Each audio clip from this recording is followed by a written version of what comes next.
Hey guys, this is the last video for our Algebra 1 Skills unit. It's Linear Functions Part 2. So by the end of this video, you will know how to write a linear function given a variety of pieces of information. So that might be a graph, it might be a slope and a point, it might be 2 points, and it might be parallel or perpendicular. And we're going to run through all those examples. So we have to remember back into Algebra 1, where we went through these 5 steps of writing equations.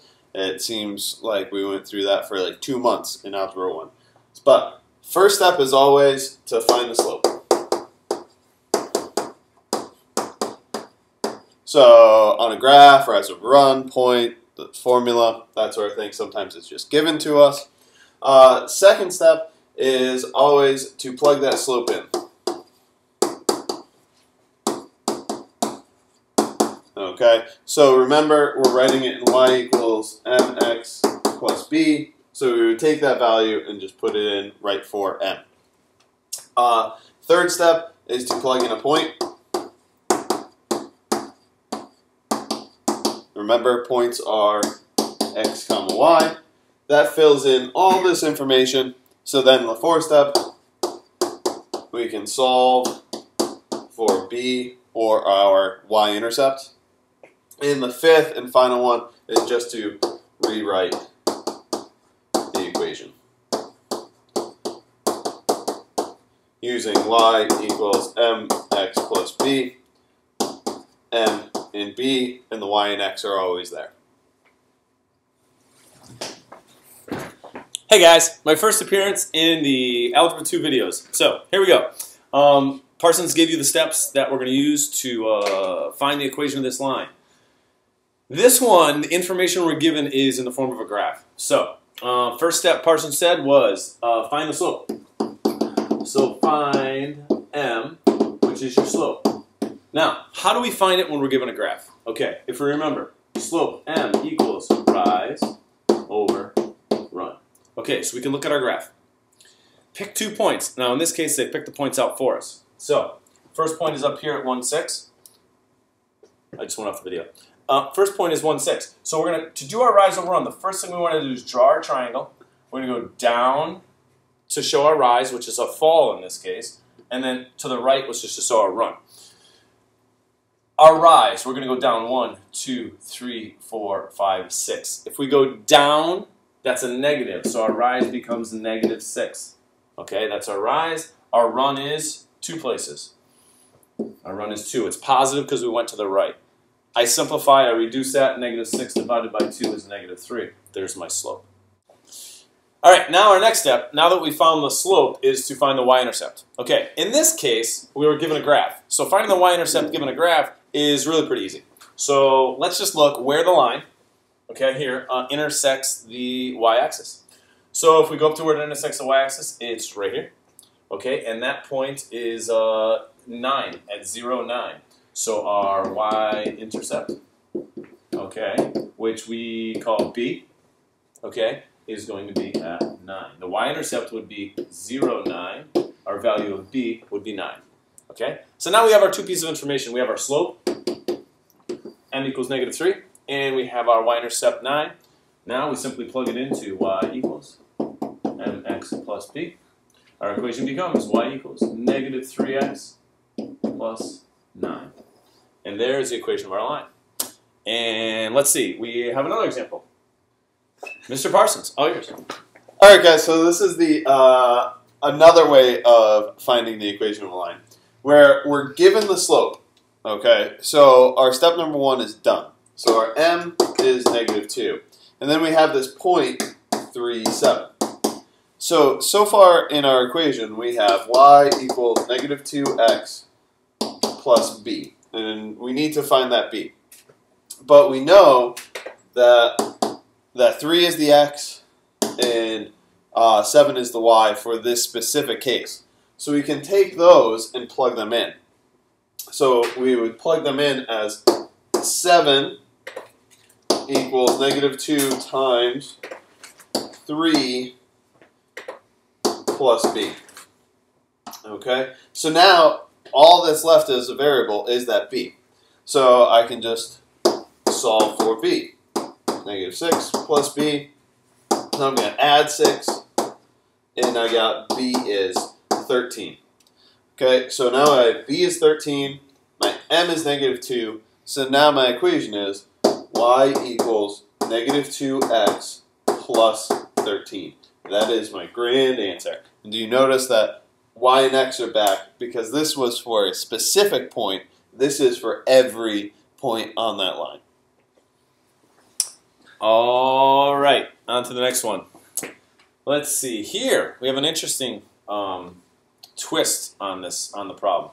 So let's read this. Write an equation in slope-intercept form for the line that has a slope of 1/3. Okay. So far we have our first piece of information, which is m. Our slope is 1/3. And then it says our x-intercept is 5. Now, hopefully you read this closely and realize that's our x-intercept, not our y-intercept. If it was our y-intercept, we'd be done. It would be really easy. We'd have our b. But in this case, it's not. So now we need to know what are the coordinates of that point of our x-intercept. Well, any point on the x-axis has a y value of 0. So this is automatically, we know the coordinates of that point are going to be 5, 0. So now similar to what Mr. Parsons did over here with 3, 7 for our xy, this is going to be 5 and 0 for our xy. And remember, guys, back to the previous lesson, where our x-intercept is where it crosses the x-axis right there. So that's where we're talking about. That's what this is right here. And that's why it's 5, 0. Awesome. Thank you, Mr. Parsons. And so now we have the same process that we just went through, that Ms. Parsons just went through, is we have y equals 1/3 x plus b. We have our slope, 1/3, and we're looking for b, for our y-intercept. So we have an x and a y. We're going to plug those into this equation, and that gives us, let's see, y is 0 equals 1/3 times 5 plus b. And loving fractions like you do, you know that 1/3 times 5 is 5/3 plus b. Now, all we're left to do is solve for b. Subtract 5/3 from both sides. Cancels, we get negative 5/3 equals b. So now we have our two pieces of information. We have our slope, 1/3. We have our y-intercept, negative 5/3. And if I can find a little room on this baby to write it, we're going to write it right down the bottom here. And we'll go with red. We have y equals 1/3 x minus 5/3. And there's your equation line for that one. So pay close attention on some of these. If there's different information, in this case, given the x-intercept of 5, it's a little bit different. In this case, we're actually given 2 points, 1, 2, and 3, negative 2.